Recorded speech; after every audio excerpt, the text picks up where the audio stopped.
नमस्कार दोस्तों, स्वागत है आप सभी का संकल्प स्टडी पॉइंट उत्तराखंड में। तो दोस्तों आज हम देखेंगे इतिहास से। दोस्तों हम देख रहे थे नवीन धर्मों का युग, जिसमें दोस्तों हमने जैन धर्म के बारे में अभी तक जो है कंप्लीट जो है डिस्कशन कर लिया है। जिसने नहीं देखा है तो आप जैन धर्म के बारे में प्लेलिस्ट में जाके जो है अच्छे से एक बार देख लें, जिसमें हमने जैन धर्म से संबंधित सारे फैक्ट जो हैं दोस्तों आप लोगों को बताए हैं। जैन धर्म की शिक्षाएं, जैन धर्म का विस्तार, ठीक है, और जैन धर्म का पतन। आज हम दोस्तों इसी क्रम में बौद्ध धर्म को देखेंगे, ठीक है। बौद्ध धर्म और बौद्ध धर्म की शिक्षाएं, विस्तार, पतन, ये सारी चीज़ें दोस्तों हम डिस्कस करेंगे। चलिए दोस्तों स्टार्ट करते हैं आज का सेशन, और आप सभी लोग दोस्तों वीडियो के एंड तक जरूर बने रहें। देखिए दोस्तों, बौद्ध धर्म, आप सभी ने जो है बौद्ध धर्म के बारे में पढ़ा होगा, ठीक है। बौद्ध धर्म में आप सभी जानते हैं बौद्ध धर्म के जो संस्थापक थे कौन थे, गौतम बुद्ध थे। उनके बारे में दोस्तों हम डिटेल में जानेंगे। उनका जन्म कब हुआ, उनके पिता का नाम क्या था, बचपन का नाम क्या था, ठीक है। यहाँ से भी क्वेश्चन पूछ ले जाते हैं, ठीक है। तो सारे फैक्ट हम क्लियर करते हुए चलेंगे। देखिए दोस्तों, बौद्ध धर्म यानी कि बुद्धिज्म, दोस्तों आप जानते हैं बौद्ध धर्म के बारे में। बौद्ध धर्म के संस्थापक कौन थे अगर आपको पूछा जाता है तो बौद्ध धर्म के संस्थापक थे दोस्तों गौतम बुद्ध, ठीक है। जिनको दोस्तों लाइट ऑफ एशिया कहा जाता है। क्या कहा जाता है? लाइट ऑफ एशिया कहा जाता है, यानी कि एशिया का ज्योतिपुंज कहा जाता है गौतम बुद्ध को, ठीक है। याद रखेंगे, सीधे आपको क्वेश्चन पूछ लिया जाएगा, लाइट ऑफ एशिया किसको कहा जाता है, या एशिया का ज्योतिपुंज किसे कहा जाता है, पहला क्वेश्चन। दूसरा, बौद्ध धर्म के संस्थापक कौन थे? गौतम बुद्ध, ठीक है, याद रखेंगे। उसके बाद दोस्तों आगे चलेंगे। देखिए बौद्ध धर्म जो है गौतम बुद्ध की शिक्षाओं पर आधारित एक भारतीय धर्म और दर्शन है, जो 2500 साल पहले भारत में शुरू हुआ। तो दोस्तों जो बौद्ध धर्म है, ये बौद्ध धर्म दोस्तों गौतम बुद्ध की शिक्षाओं पर आधारित एक भारतीय धर्म और दर्शन है, जो 2500 साल पहले भारत में शुरू हुआ।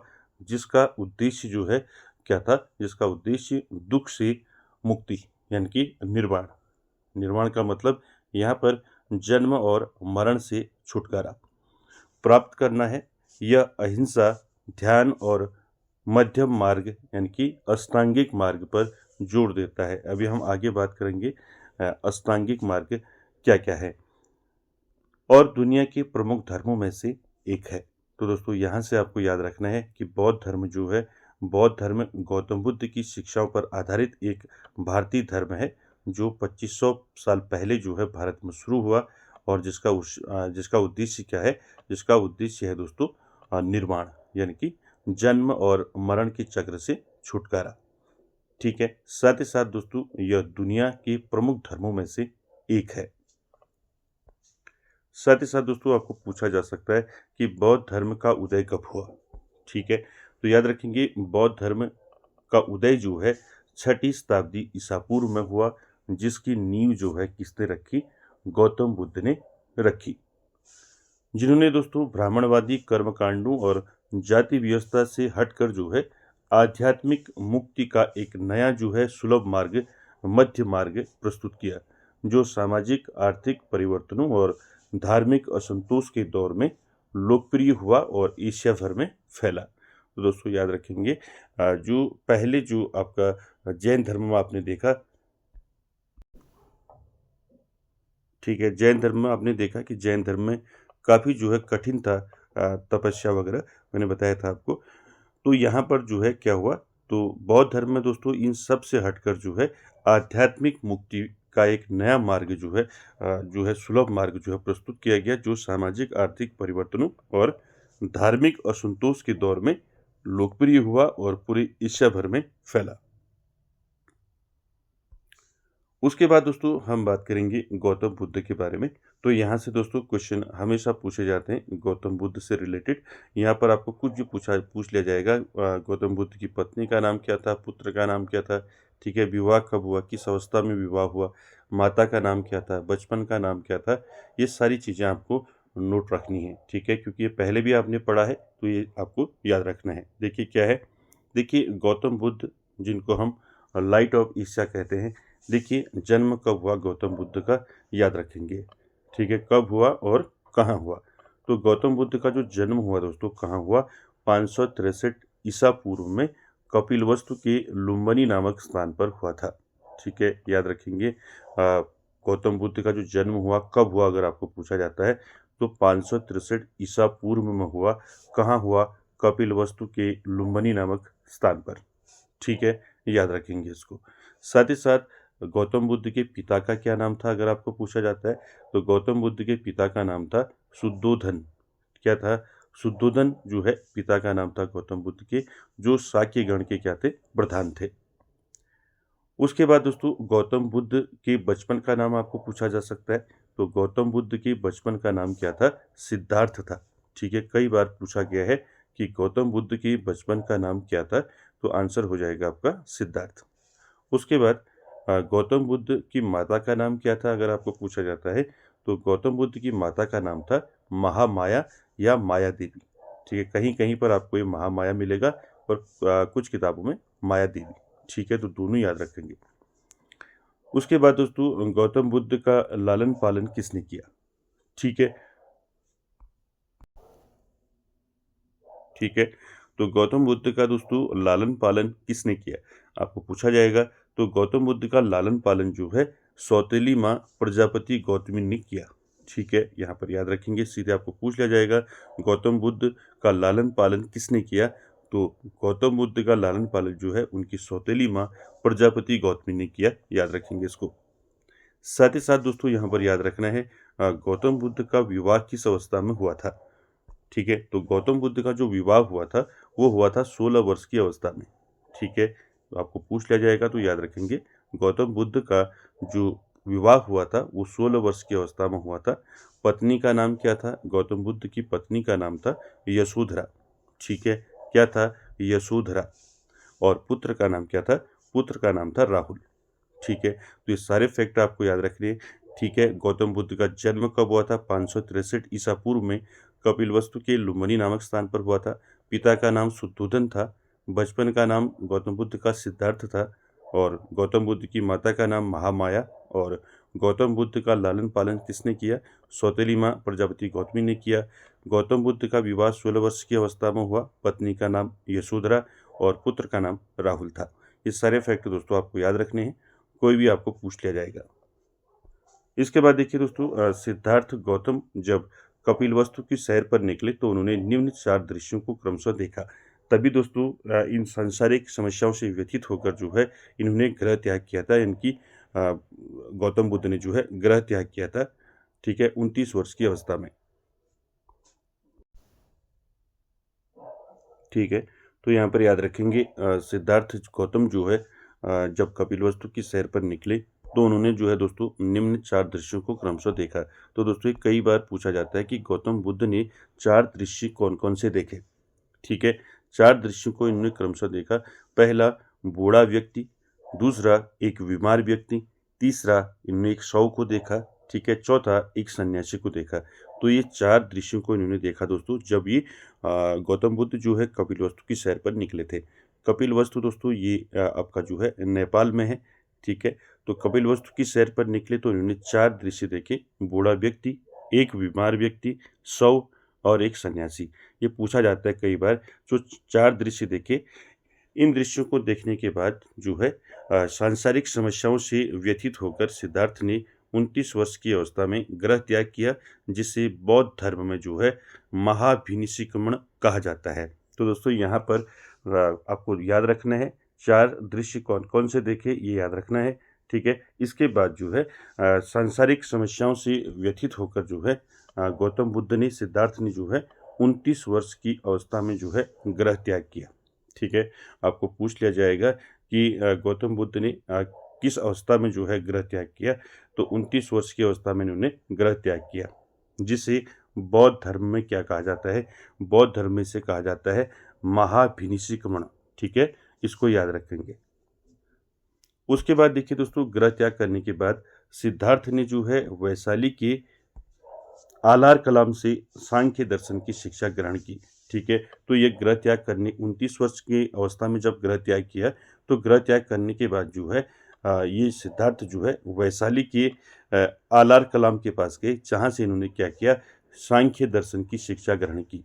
ठीक है, तो यहाँ पर एक क्वेश्चन ये हो जाएगा, आलार कलाम जो है, याद रखेंगे, आलार कलाम जो है सिद्धार्थ के प्रथम गुरु हुए। ठीक है, पूछ लिया जाएगा कि इनके जो प्रथम गुरु थे कौन थे गौतम के, तो प्रथम गुरु थे इनके आलार कलाम। ठीक है, याद रखेंगे इसको। आगे चलते हैं, आगे देखिए, बिना अन्न जल ग्रहण किए 6 वर्ष की कठिन तपस्या के बाद 35 वर्ष की आयु में बैसाख की पूर्णिमा की रात निरंजना फाल्गु नदी के किनारे पीपल वृक्ष के नीचे सिद्धार्थ को ज्ञान प्राप्त हुआ। ज्ञान प्राप्ति के बाद सिद्धार्थ जो है क्या कहलाए, बुद्ध के नाम से जाने गए और वह स्थान जो है बोध गया कहलाया। ठीक है, तो यहाँ पर याद रखेंगे, बिना अन्न जल ग्रहण किए दोस्तों 6 वर्ष की कठिन तपस्या की।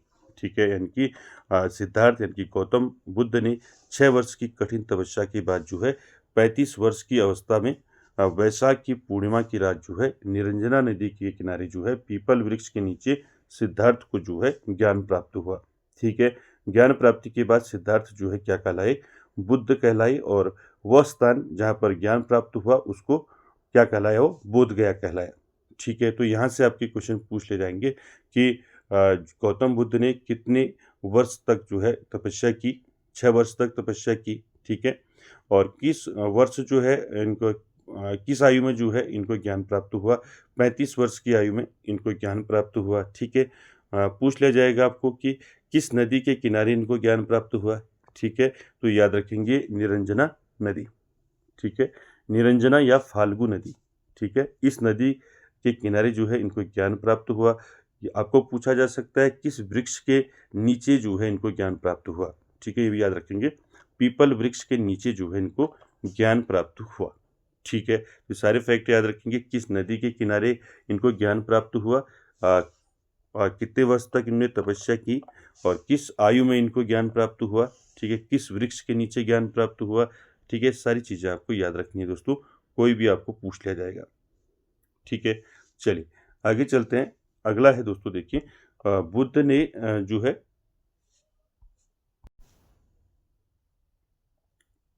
देखिए, बुद्ध ने अपना प्रथम उपदेश जो है सारनाथ ऋषिपत्तनम में दिया। पहला क्वेश्चन दोस्तों याद रखेंगे, आपको पूछ लिया जाएगा कि गौतम बुद्ध ने अपना प्रथम जो उपदेश है वो कहाँ दिया। ठीक है, तो गौतम बुद्ध ने अपना प्रथम उपदेश जो है सारनाथ में दिया। याद रखेंगे, सारनाथ ऋषिपत्तनम में इन्होंने अपना पहला उपदेश दिया। ठीक है, याद रखेंगे। दूसरा, जिसे बौद्ध धर्म में क्या कहा जाता है, धर्म चक्र प्रवर्तन कहा गया है। ठीक है, तो ये पूछा जाता है दोस्तों, जैसे मैंने आपको पहले बताया, जब गौतम बुद्ध ने 29 वर्ष की अवस्था में ग्रह त्याग किया था तो उसे बौद्ध धर्म में क्या कहा जाता है, महाभिनिष्क्रमण कहा जाता है। और उसी प्रकार जब बुद्ध ने अपना पहला उपदेश दिया सारनाथ में, तो इसे बौद्ध धर्म में क्या कहा जाता है, धर्म चक्र प्रवर्तन कहा जाता है दोस्तों। ठीक है, याद रखेंगे, ये पूछे गए हैं दोस्तों पहले कई बार, तो इनको आप याद रखेंगे।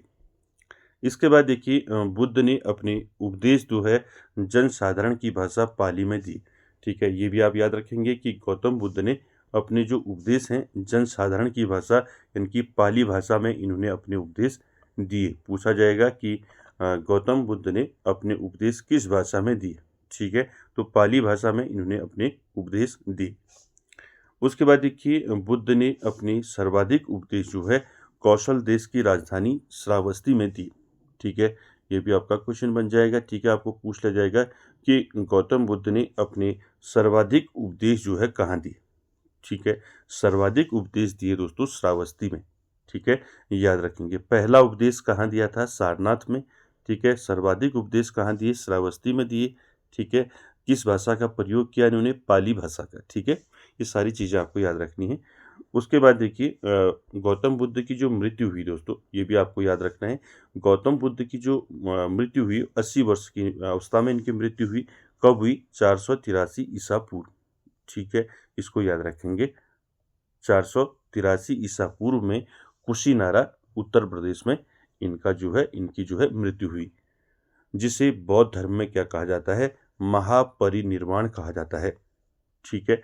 तो ये तीनों चीज़ आपको याद रखनी है, ठीक है। पहला मैंने बताया महाभिनिष्क्रमण, दूसरा बताया मैंने आपको धर्मचक्र प्रवर्तन और तीसरा बताया महापरिनिर्वाण। ये तीनों चीज़ें याद रखेंगे, ठीक है। ठीक है, यानी कि तीनों चीज़ याद रखें। पहला महाभिनिष्क्रमण, यानी कि जब गौतम बुद्ध ने ग्रह त्याग किया तो उसे बौद्ध धर्म में कहा जाता है महाभिनिष्क्रमण। और पहला जो उपदेश दिया था सारनाथ में उसे बौद्ध धर्म में कहा जाता है धर्मचक्र प्रवर्तन। और यहाँ पर जब इनकी मृत्यु हुई थी कुशीनारा यूपी में, उत्तर प्रदेश में, तो उसे बौद्ध धर्म में कहा जाता है महापरिनिर्वाण। ठीक है, तीनों चीज़ याद रखेंगे। चलिए आगे देखिए, गौतम बुद्ध के अनुयायी जो है दो भागों में विभाजित थे। ठीक है, तो यहाँ पर आपको याद रखना है दोस्तों, गौतम बुद्ध के जो अनुयायी थे, यानी कि जो गौतम बुद्ध की शिक्षाओं को ग्रहण करते थे, यानी कि जो उनके अनुयायी थे, जो उनके भक्त थे, वो दो भागों में विभाजित थे। पहला भिक्षुक, दूसरा उपासक। ठीक है, तो गौतम बुद्ध के अनुयायी जो है दो भागों में विभाजित थे। पहला भिक्षुक, दूसरा उपासक। भिक्षुक कौन थे? देखिए, बौद्ध धर्म के प्रचार के लिए जिन्होंने संन्यास ग्रहण किया उन्हें भिक्षुक कहा गया। ठीक है, दूसरा उपासक, गृहस्थ जीवन व्यतीत करते हुए बौद्ध धर्म अपनाने वालों को उपासक कहा गया। तो दोनों चीज़ क्लियर होगी, याद रखेंगे। गौतम बुद्ध के जो अनुयायी थे वो दो भागों में विभाजित थे। एक पहला भिक्षुक, ये भिक्षुक जो है ये बौद्ध धर्म के प्रचार के लिए जिन्होंने संन्यास ग्रहण किया, यानी कि ये बौद्ध धर्म का प्रचार प्रसार करते थे, इसलिए इन्होंने संन्यास ग्रहण किया, इन्हें भिक्षुक कहा गया। दूसरा उपासक, इन्होंने गृहस्थ जीवन व्यतीत करते हुए बौद्ध धर्म को क्या किया? अपनाया, तो इनको उपासक कहा गया। ठीक है, दोनों चीज़ याद रखेंगे। साथ ही साथ बौद्ध संघ में सम्मिलित होने के लिए न्यूनतम आयु सीमा कितनी थी? 15 वर्ष थी। ठीक है, ये भी याद रखेंगे दोस्तों, ये पूछा भी गया था पहले। ठीक है, इसको याद रखेंगे। बौद्ध संघ में सम्मिलित होने के लिए न्यूनतम जो आयु सीमा थी वो कितनी थी? 15 वर्ष। ठीक है, तो गौतम बुद्ध से दोस्तों रिलेटेड सारे फैक्ट आपको याद रखने हैं जितने मैंने आपको बताए। ठीक है, इसके साथ ही साथ दोस्तों आपको याद रखना है, यहाँ पर बुद्ध के जीवन से संबंधित कुछ प्रतीक हैं जो पूछे जाते हैं। ठीक है, तो ये प्रतीक जो है आपको याद रखने हैं। देखिए दोस्तों, गौतम बुद्ध के जीवन से संबंधित बौद्ध धर्म के प्रतीक। ठीक है, तो यहाँ पर याद रखना है जो जन्म हुआ था, ठीक है, जन्म घटना जो गौतम बुद्ध का जन्म हुआ, तो प्रतीक है दोस्तों इसका कमल और सांड। ठीक है, दूसरा गृह त्याग किया, तो गृह त्याग का प्रतीक है दोस्तों घोड़ा। ठीक है, ज्ञान का प्रतीक है, जब ज्ञान प्राप्त हुआ गौतम बुद्ध को तो पीपल, बोधि वृक्ष। और मृत्यु की बात करें तो स्तूप। तो ये कुछ आपके जो है प्रतीक है दोस्तों बौद्ध धर्म के, तो इनको याद रखेंगे। गौतम बुद्ध के जीवन से संबंधित है, उनका जन्म जो है, जन्म का प्रतीक क्या है? कमल और सांड है। गृह त्याग का प्रतीक घोड़ा है। ज्ञान का प्रतीक पीपल वृक्ष, बोधि वृक्ष है। और मृत्यु जो है स्तूप। ये प्रतीक हैं दोस्तों, इनको याद रखेंगे, आपको पूछ लिया जाएगा। ठीक है, चलिए अब चलते हैं आगे त्रिपिटक पर। ठीक है, तो त्रिपिटक दोस्तों आपने सुना है, यहाँ से आपके बहुत सारे क्वेश्चन बनेंगे। ठीक है, पहले भी यहाँ से क्वेश्चन पूछे गए हैं। देखिए दोस्तों, त्रिपिटक आपको पहले पूछा जाएगा कि त्रिपिटक किस धर्म से संबंधित है। ठीक है, तो त्रिपिटक जो है आपका बौद्ध धर्म का दोस्तों ये एक पवित्र ग्रंथ है। ठीक है, याद रखेंगे त्रिपिटक क्या है? त्रिपिटक बौद्ध धर्म का एक पवित्र ग्रंथ है जिसका शाब्दिक अर्थ है तीन पिटारी या तीन टोकरियां। और यह भगवान बुद्ध के उपदेशों और शिक्षाओं का संग्रह है जिसे तीन भागों में बांटा गया है, विभाजित किया गया है। पहला विनय पिटक, दूसरा सुत्त पिटक और तीसरा अभिधम पिटक। ठीक है, तो यहाँ पर दोस्तों ठीक है, तो त्रिपिटक दोस्तों क्या है? त्रिपिटक बौद्ध धर्म का एक पवित्र ग्रंथ है जिसका शाब्दिक अर्थ क्या होता है? तीन पिटारी या तीन टोकरियां होता है। ठीक है, यह भगवान बुद्ध के उपदेशों और शिक्षाओं का संग्रह है। ठीक है, यानी कि भगवान या गौतम बुद्ध, भगवान बुद्ध के जो उपदेश हैं, उनके उपदेशों और उनकी जो शिक्षाएं हैं, उनकी शिक्षाओं का संग्रह है त्रिपिटक में। ठीक है, और जिसे तीन भागों में विभाजित किया गया है। पहला है विनय पिटक, दूसरा है सुत्त पिटक और तीसरा है अभिधम पिटक। ठीक है, तो अभी आगे हम इसमें डिटेल में बात करेंगे। तो ये तीनों जो हैं दोस्तों, ये पाली भाषा में लिखे गए थे। ठीक है, कौन सी भाषा में लिखे गए थे? पाली भाषा में। ठीक है, याद रखेंगे। त्रिपिटक क्या है अगर आपको कोई पूछता है, तो त्रिपिटक जो है बौद्ध धर्म का पवित्र ग्रंथ है, जिसका अर्थ होता है 3 पिटारी या 3 टोकरियाँ। त्रिपिटक में दोस्तों भगवान यानी कि गौतम बुद्ध के उपदेशों और शिक्षाओं का संग्रह है, जिसे 3 भागों में बांटा गया है। कौन कौन से मैंने आपको बता दिया, विनय पिटक, सुत्त पिटक और अभिधम पिटक। ठीक है, साथ ही साथ दोस्तों विनय पिटक और सुत्त पिटक पहला और दूसरा जो है, ये दोनों का जो संकलन हुआ था, ये हुआ था प्रथम बौद्ध संगीति में। ठीक है, और लास्ट जो है अभिधम पिटक का जो है संकलन हुआ था तीसरी बौद्ध संगीत में। ठीक है, अभी आगे हम बात करेंगे जो बौद्ध संगीति हुई थी पहली, दूसरी, तीसरी, चौथी, तो उनको हम देखेंगे, वहाँ से भी आपके क्वेश्चन पूछे जाते हैं। तो यहाँ पर आपको याद रखना है कि जो आपका त्रिपिटक है, इसके 3 भाग हैं, विनय पिटक, सुत्त पिटक और अभिधम पिटक, जिसमें पहले 2 विनय पिटक और सुत्त पिटक जो है, इनका संकलन जो है प्रथम बौद्ध संगीति में हुआ, और अभिधम पिटक का जो संकलन है वो तीसरी बौद्ध संगीति में हुआ। ठीक है, और ये तीनों जो हैं दोस्तों पाली भाषा में लिखे गए।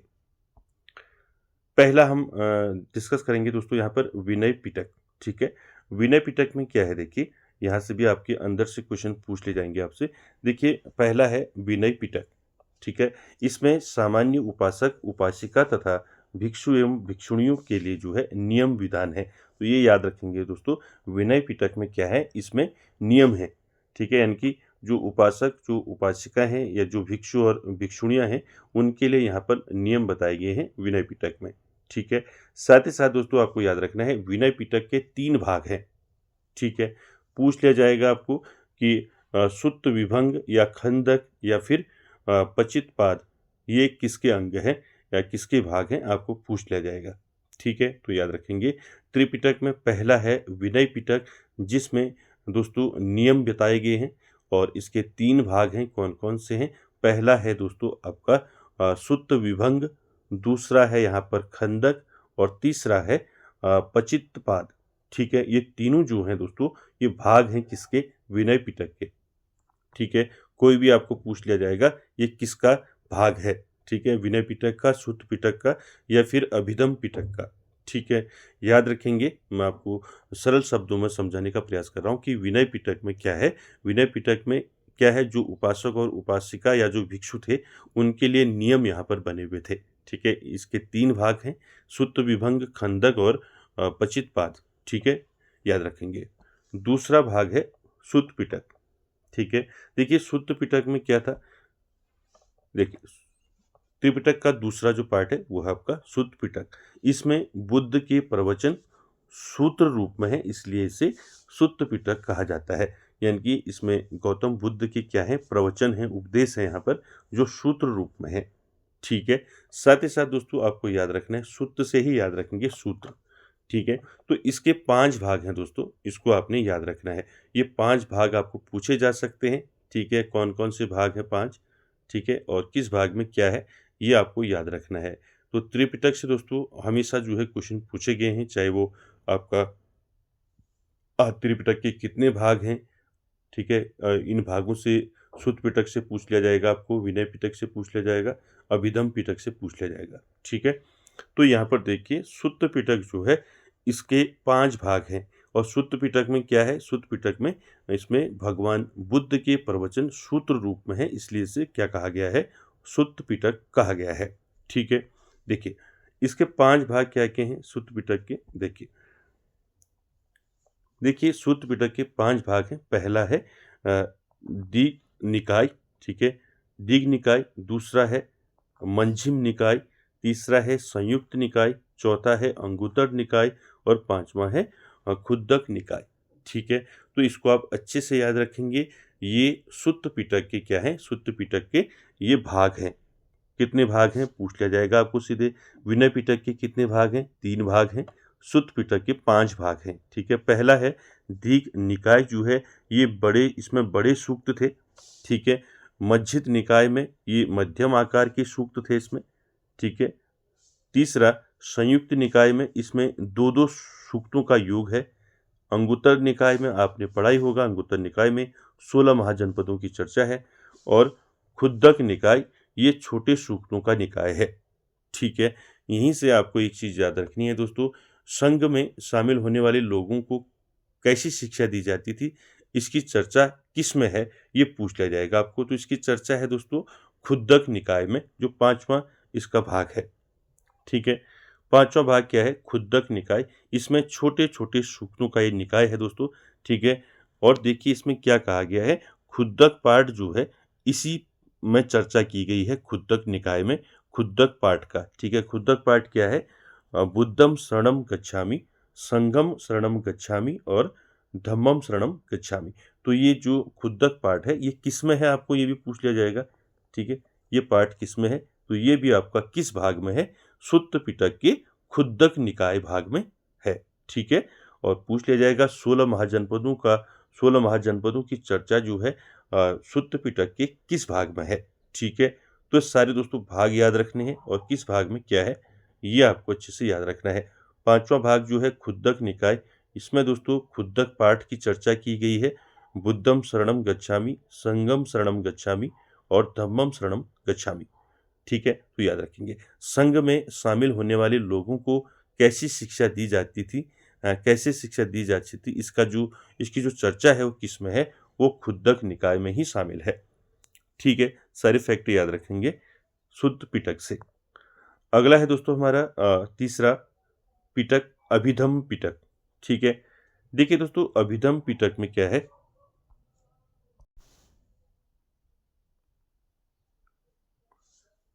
देखिए त्रिपिटक का जो तीसरा भाग है वो है आपका अभिधम पिटक।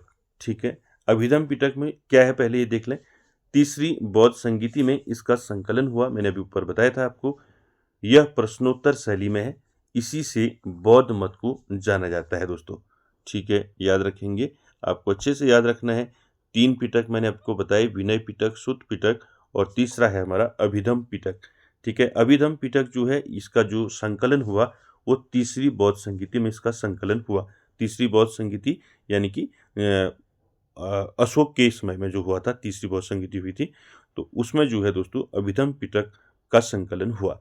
ठीक है, साथ ही साथ दोस्तों आपको याद रखना है जो अभिधम पिटक है ये प्रश्नोत्तर शैली में है।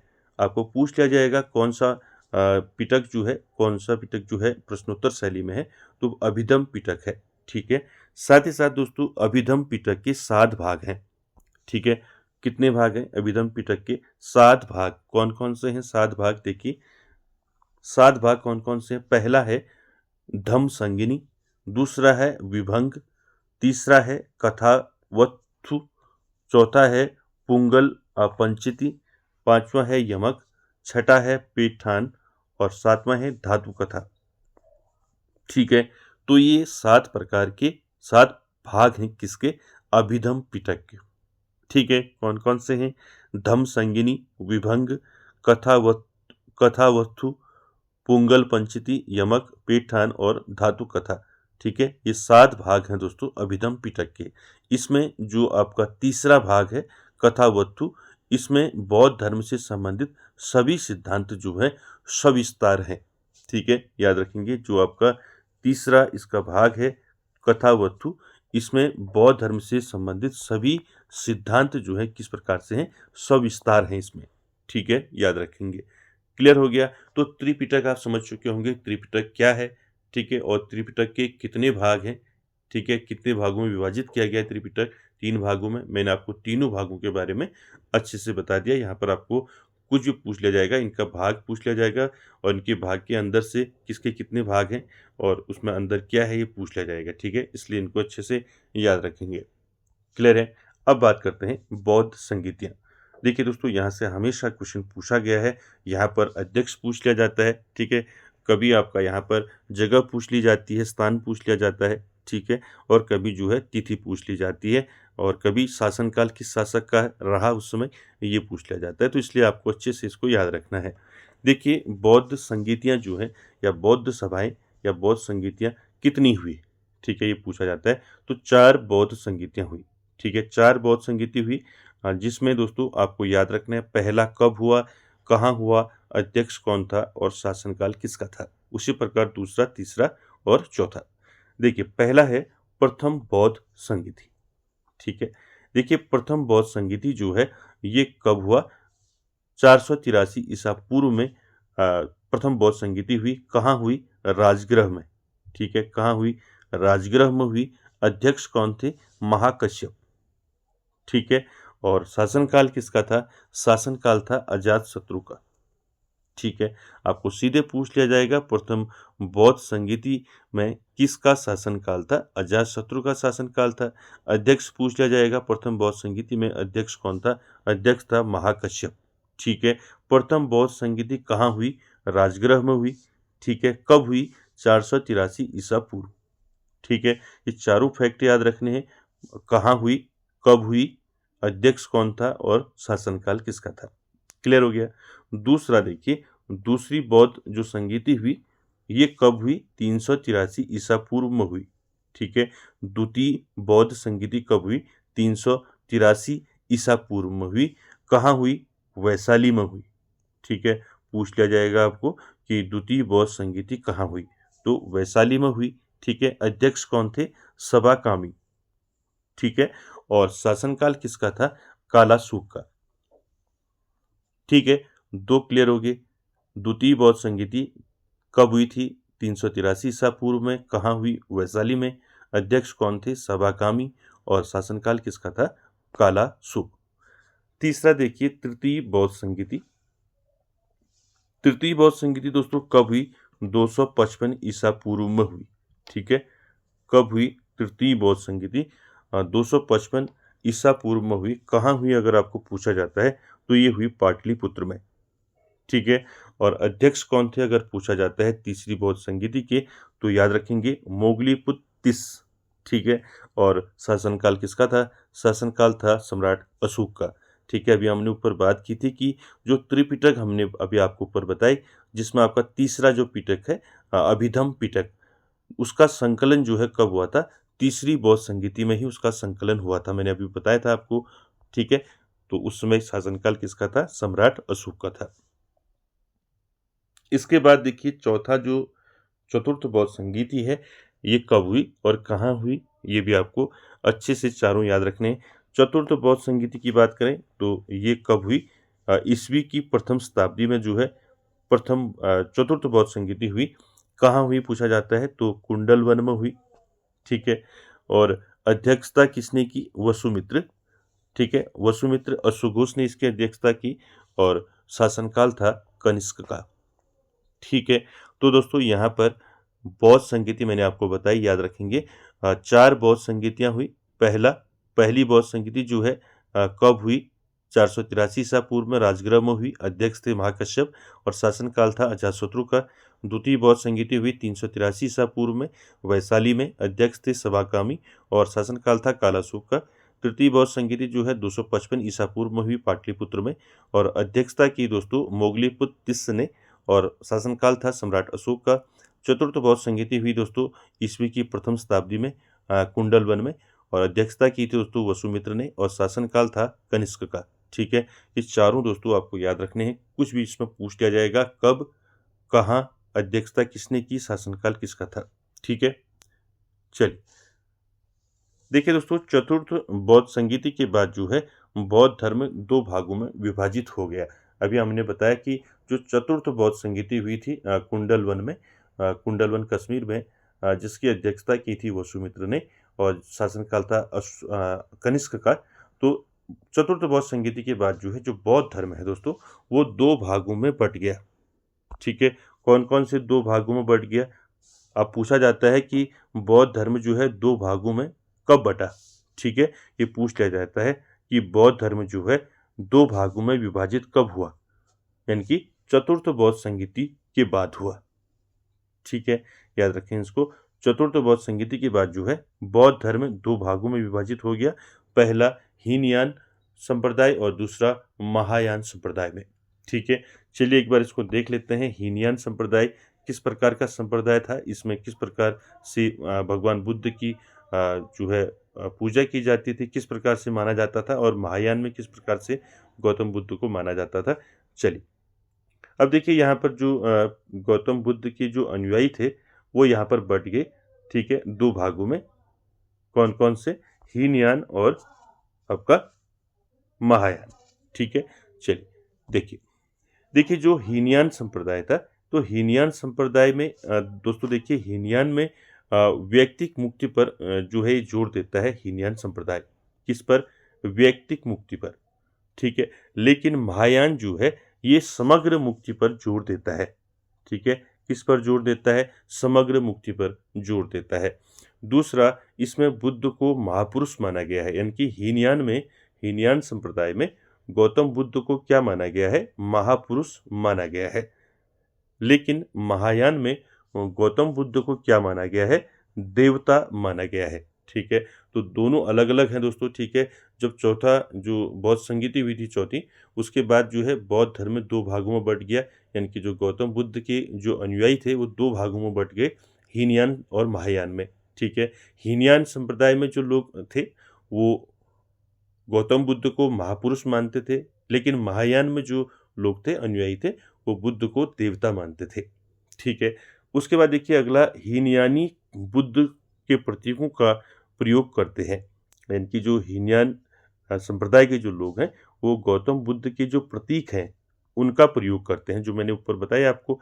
ठीक है, लेकिन महायानी जो है ये मूर्ति पूजा में विश्वास करते हैं। ठीक है, ये भी आपको साथ में याद रखना है। जो महायान संप्रदाय के अनुयायी हैं ये मूर्ति पूजा पर विश्वास करते हैं। इसके बाद देखिए हीनयान प्रचार का माध्यम जो है पाली था हीनयान में, और महायान में जो है प्रचार का माध्यम संस्कृत था। तो दोनों चीज़ याद रखेंगे, यानी कि हीनयान संप्रदाय में जो अनुयायी थे वो किस प्रकार से प्रचार प्रसार करते थे? ये पाली भाषा में प्रचार प्रसार करते थे हीनयान संप्रदाय के लोग या अनुयायी, और उसी प्रकार महायान में जो है संस्कृत में जो है क्या करते थे? प्रचार प्रसार करते थे। ठीक है, साथ ही साथ दोस्तों हीनयान संप्रदाय कहाँ तक फैला हुआ था आपको पूछ लिया जाएगा। तो हीनयान संप्रदाय जो है इसका फैलाव जो है श्रीलंका, वर्मा, दक्षिण पूर्व एशिया तक था। ठीक है, और महायान का जो फैलाव था वो था चीन, जापान, नेपाल, तिब्बत तक। ठीक है, तो दोनों चीज़ याद रखेंगे, यानी कि गौतम बुद्ध के जो अनुयायी हैं वो दो भागों में बट गए। ठीक है, तो दोनों भागों में मैंने आपको बता दिया क्या अंतर है हीनयान संप्रदाय और महायान संप्रदाय में, और इनका जो विस्तार था, किस प्रकार से इनका विस्तार था, कहाँ कहाँ ये संप्रदाय फैले हुए थे। आपको पूछ लिया जाएगा हीनयान संप्रदाय कहाँ से कहाँ तक फैला हुआ था, तो ये याद रखेंगे श्रीलंका, वर्मा, दक्षिण पूर्व एशिया तक। और उसी प्रकार महायान जो है ये चीन, जापान, नेपाल, तिब्बत तक फैला हुआ था। ठीक है, अब यहाँ पर प्रमुख शासक भी आपको याद रखना है। ठीक है, प्रमुख शासक की बात करें तो हीनयान संप्रदाय में जो प्रमुख शासक हुए, जो अनुयायी थे, ठीक है, हीनयान संप्रदाय के, उनमें नाम आता है अशोक और कालाशोक का। ठीक है, उसी प्रकार महायान संप्रदाय में जो प्रमुख शासक थे वो कौन थे? कनिष्क, हर्षवर्धन, धर्मपाल और देवपाल। ठीक है, तो यहाँ पर दोस्तों आप समझ चुके होंगे कि बौद्ध धर्म दो भागों में विभाजित हुआ चतुर्थ बौद्ध संगीति के बाद, जिसमें पहला है हीनयान संप्रदाय, दूसरा है महायान संप्रदाय। ठीक है, इन दोनों संप्रदायों को मानने वाले लोगों का किस प्रकार से लोग प्रचार प्रसार करते थे, किस प्रकार से ये गौतम बुद्ध को मानते थे, ये मैंने आपको बता दिया। साथ ही साथ दोस्तों ये किस भाषा में प्रचार प्रसार करते थे अपने धर्म का, और इनका फैलाव कहाँ तक था, और प्रमुख शासक कौन कौन से थे। इनके हीनयान संप्रदाय के प्रमुख शासक, और हीनयान संप्रदाय को मानने वाले प्रमुख शासक, और महायान संप्रदाय को मानने वाले प्रमुख शासक। ठीक है, आपको किसी भी प्रकार से क्वेश्चन यहाँ पर पूछा जा सकता है। चलिए आगे चलते हैं, आगे बात करते हैं बौद्धों का प्रमुख त्योहार।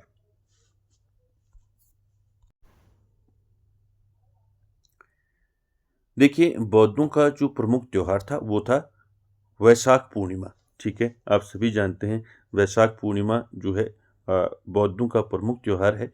क्यों है दोस्तों, इसके पीछे रीजन क्या है, इसको देख लेते हैं।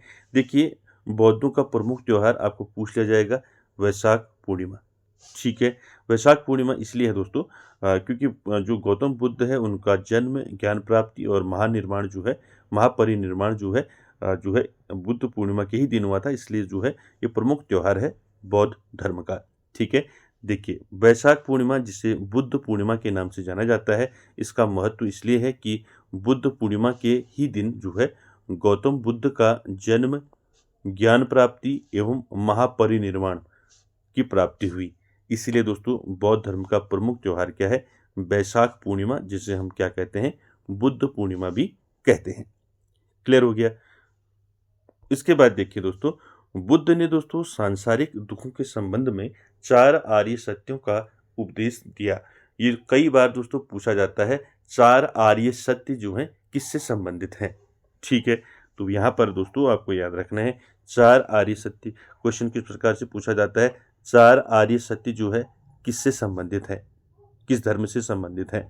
तो याद रखेंगे बौद्ध धर्म से संबंधित हैं 4 आर्य सत्य। देखिए गौतम बुद्ध ने जो सांसारिक दुख है, सांसारिक दुखों के संबंध में 4 आर्य सत्यों का उपदेश दिया। तो 4 आर्य सत्य क्या क्या हैं, इनको आपने याद रखने हैं। ठीक है, पहला है दुख, ये सब आपने पढ़े हैं पहले।